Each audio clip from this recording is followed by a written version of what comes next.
Kad su se Isus i učenici približili Jeruzalemu te stigli pred Betfagu i Betaniju na Maslinskoj gori, Isus pošalje naprijed dvojicu učenika.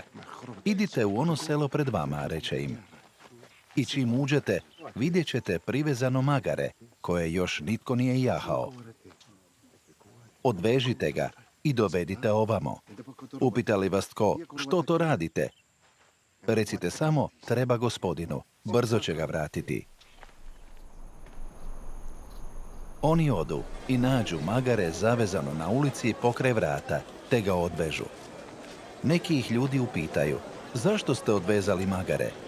Oni im odgovore kako ih je Isus uputio, te ih ljudi ostave na miru. Dovedu magare Isusu i prebace preko njega svoje ogrtače, te ga Isus uzjaha. Mnogi iz mnoštva razastru po cesti pred njim svoje ogrtače, drugi opet zelene grane, koje su natrgali u polju. I pred njim i iza njega išlo je mnoštvo i klicalo, slava Bogu, blagoslovljen koji dolazi u ime Gospodnje. Blagoslovljeno kraljevstvo koje on donosi, kraljevstvo našega oca Davida. Slava Bogu na nebu.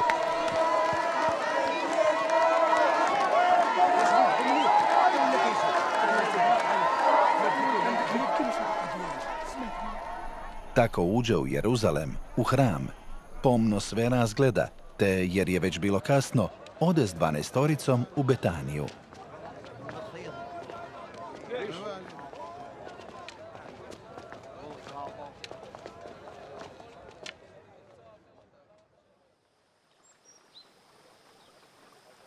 Sljedećeg jutra krenu iz Betanije, a Isus ogladni.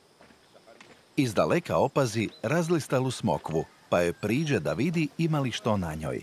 Ali nije bilo ničega osim lišća, jer još nije bilo vrijeme da smokva donese rod. Isus reče stablu, nikada više nitko s tebe ploda ne jeo. Čuli su to i učenici.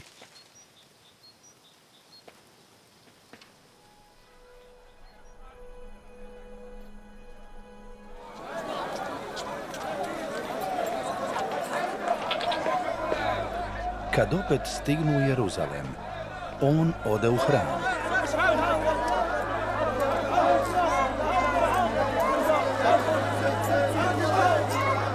I počne izgoniti iz njega trgovce i njihove kupce.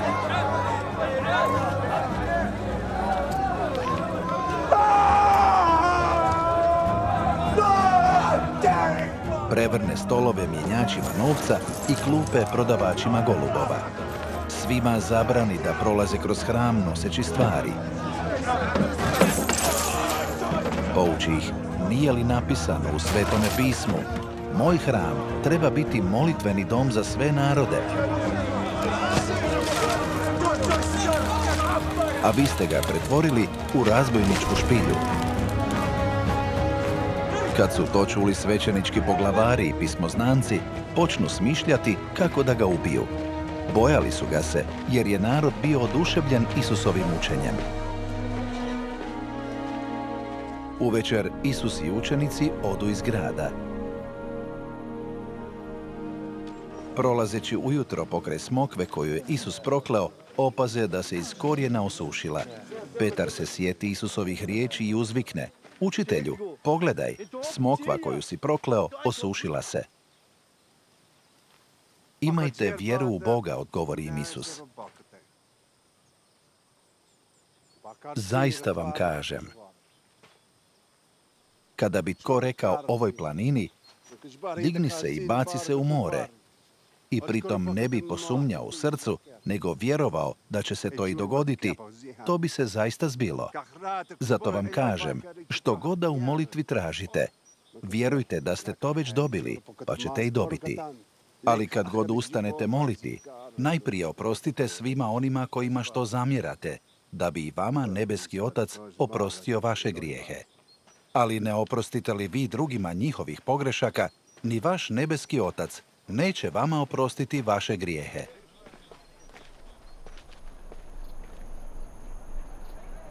Stignu opet u Jeruzalem. Dok je Isus prolazio hramom, pristupe mu svećenički poglavari, pismoznanci i starješine. Te ga upitaju, tko ti je dao pravo da to činiš? Tko te je ovlastio za to? Isus im odgovori, reći ću vam tko, ako najprije vi meni odgovorite na pitanje.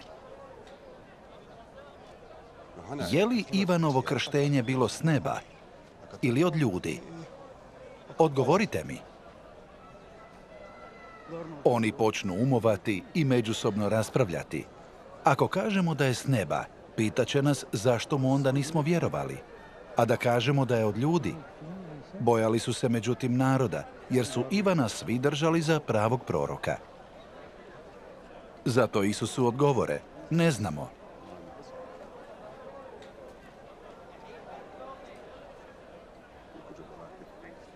A Isus im reče, onda ni ja vama neću reći otkuda mi vlast.